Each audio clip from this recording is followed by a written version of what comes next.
Hey guys, Tiny Bryson here, and today I'm going to do a book review on the 8 ideas I actually found in this book right here, Charlie Munger, The Complete Investor by Tren Griffin. Now this book right here is basically a collection of all the things Charlie Munger says put together in a book where you can actually consume it and actually understand it in a non-boring way. And for that, I have to give props to the author, Tren Griffin. So great job not making this book very boring. And by the way, guys, if you guys want to get this book right here, I have a link down below to Audible, and when you sign up, you get 2 free books, and even if you cancel, you still get to keep them. So it's basically virtually a no-risk investment. You get the books, you read them, get the value, and you basically don't have to pay for them whatsoever if you do want to cancel. And if you guys are new to the channel, guys, I post videos every single day, so make sure also subscribe and hit the bell to get notified. On top of that, also destroy the like button. If you like seeing book reviews and you want me to make more book reviews, leave a like down below. It helps a lot. Thank you guys so much. And by the way, guys, when it comes to Warren Buffett and also Charlie Munger, those 2 guys right there are basically my heroes,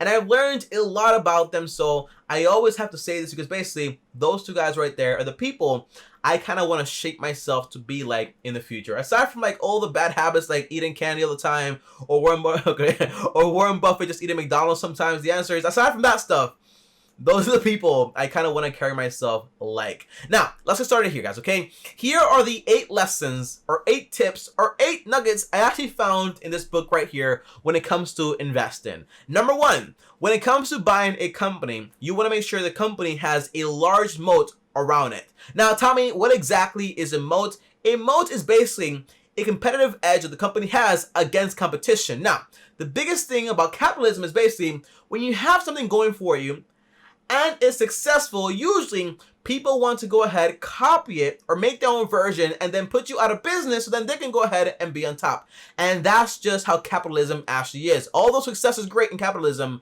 failure is also a big part of it, okay? So when it comes to buying a company, you want to make sure the company has a competitive edge on the competitors, okay? And that's called a moat. For example, there was a study done on Coca-cola where basically they had people come in and taste the entire soda. Now, they did a blind taste test, and most of the time Coca-Cola would actually lose. But when they actually did a test where people weren't blinded, Coca-Cola mostly won. Why is that? Because basically, although the flavor is not that unique or the best one out there, the idea is that the brand Coca-Cola is so important and so impactful that it gives a company a massive moat, a competitive edge against the entire competition. But aside from that, it's a massive company. It's a brand all over the world. So to replicate that is actually very hard to do. So in a way, a moat is basically a competitive edge, but also something that cannot be easily replicated. So it's going to keep the business in business for a very long time. So when you buy a stock, a business, or a corporation, whatever you're buying, make sure it has a competitive edge. That's the entire point there, okay? Now, number 2, volatility does not equal risk. And just today, this clicked for me. Because although when you go, for example, on Yahoo Finance, or you talk to an advisor, or you talk to, for example, an analyst to say, hey, this stock is too volatile. It goes up and down, up and down. So basically it means that it's way too risky. So you don't want to invest into the stock right here. But in reality, the only thing that's risky is basically investing into something you don't know. Buying a stock, but just because you like it and not because you actually understand the entire business. Giving your money to someone to invest it for you and trying to beat the market, that's actually very risky also. So volatility, a stock going up and down, is normal when you have supply and demand happening every single day constantly when it comes to the stock market. But that does not equal risk.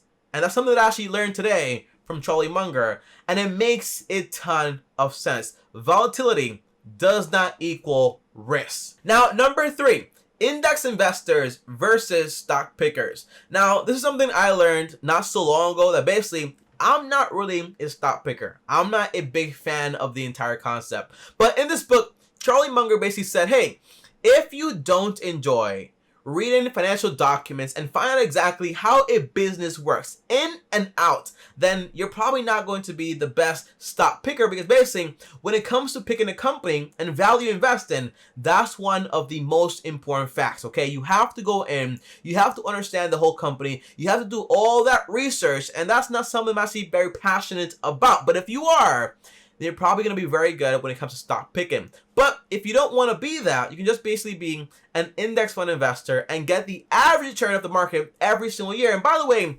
95% of all those smart guys on Wall Street will not beat the market, will not beat the index. So in reality, you'll actually have a competitive edge also by doing index fund investing, which is basically what I do today. By the way, I'll put a link down below also for my portfolio if you want to check it out. But if you do want to be a stock picker, it's possible. Yes, just make sure you actually enjoy the work of finding out exactly how does this company work? What's the moat? What's the value? How much money is it going to make me in the long term? Find out all that stuff. And if you actually enjoy it, study in a sector that is basically going to be 100% for you. Number 4, you have to start training your reactions and controlling your rationality. Now, this right here is something I definitely did not have when I first started investing when I was around 18 or 19 years old. And the idea is that I was so worried about, hey, what if my investment goes down?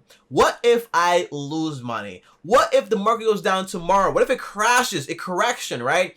The idea is that today, the way I see it is basically, if the market crashes tomorrow or today, that's great, that's awesome. I get to buy my investments at a massive discount. But that's only because I trained myself to understand exactly what it means when the stock market actually crashes. But it's not a normal reaction. You have to train yourself to actually have that reaction right there. So if you want to be a good investor, you cannot be a good investor if every time the market changes or it goes down, you're basically selling your investments all the time. Aside from fees, volatility is not the best idea. So the idea is if you want to be a good investor, make sure you control your emotions and also you train your reactions and also start practicing a lot more rationality where you don't involve your feelings, but just involve rationality. Number 5, you're better off buying good companies for a fair price than buying bad companies for a big discount. Now, by the way, this is something Warren Buffett did in his early days by going out there and buying bad companies, right, at a very big discount and then basically making a lot of money. But today, that's not really scalable. And on top of that, it's actually very rare to actually find those companies. So the idea is you're most of the time going to be better off buying good companies for a fair price, right, or for a discount, and then just holding that company for a very long time and making all that money and getting all that value. So instead of going out there and analyzing all the losers, or hey, this company is actually selling for less than it was last year, look for good companies that are going to withhold bad times and also good times.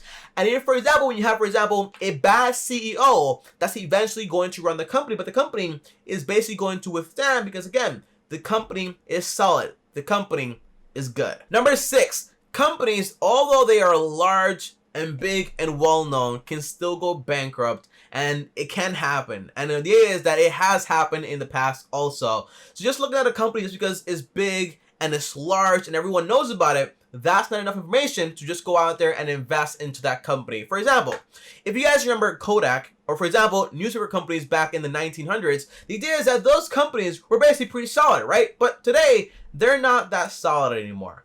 On top of that, okay, well, back in the 1950s and also 1960s, not all the way back in the 1900s, okay? Let me just explain that right there. On top of that, if you guys don't know this, back in 1997, when I was actually born, Apple was on the verge of actually going bankrupt. Yes, Apple.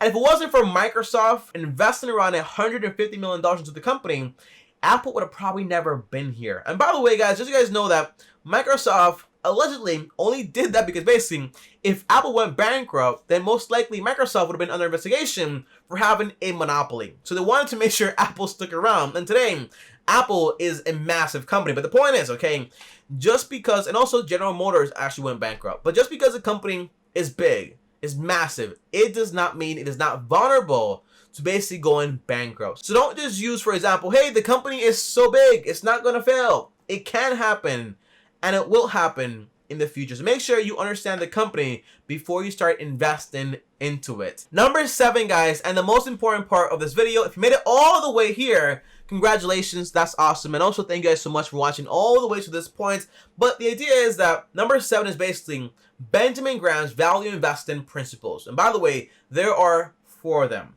Number 1, when you're buying a stock, consider it buying a share of an actual company, not, for example, just a piece of paper that goes up and down. So basically, evaluate the company as a whole and not just, hey, it's a price, hey, it's just, for example, on Robinhood. No, analyze the entire company. Also, number 2, whenever you buy a stock, make sure to have a margin of safety. It's been well known that basically, whenever Warren Buffett buys a stock, he's going for a margin of safety of around 25% on average. So basically, if the company crashes, it goes down, something crazy happens, he has a margin of safety just in case something happens, and he has to go ahead and cut his losses. For example, the airline companies back in March, he sold them, but he probably bought them with a massive margin of safety also. Number 3, Mr. Market, or the stock market, is basically bipolar. Sometimes they'll come to you and say, hey, I'm actually going to pay you more for your investment, but sometimes they'll come to you and say, hey, I'm actually going to pay you less than what you actually bought the investment for, meaning that it doesn't matter. As long as you know what you bought and you understand the true value of that company, you're good to go. You can go ahead and just ignore the entire market. And the 4th rule when it comes to value investing is basically you have to exercise rationality and use less of your emotions when it comes to going ahead and investing.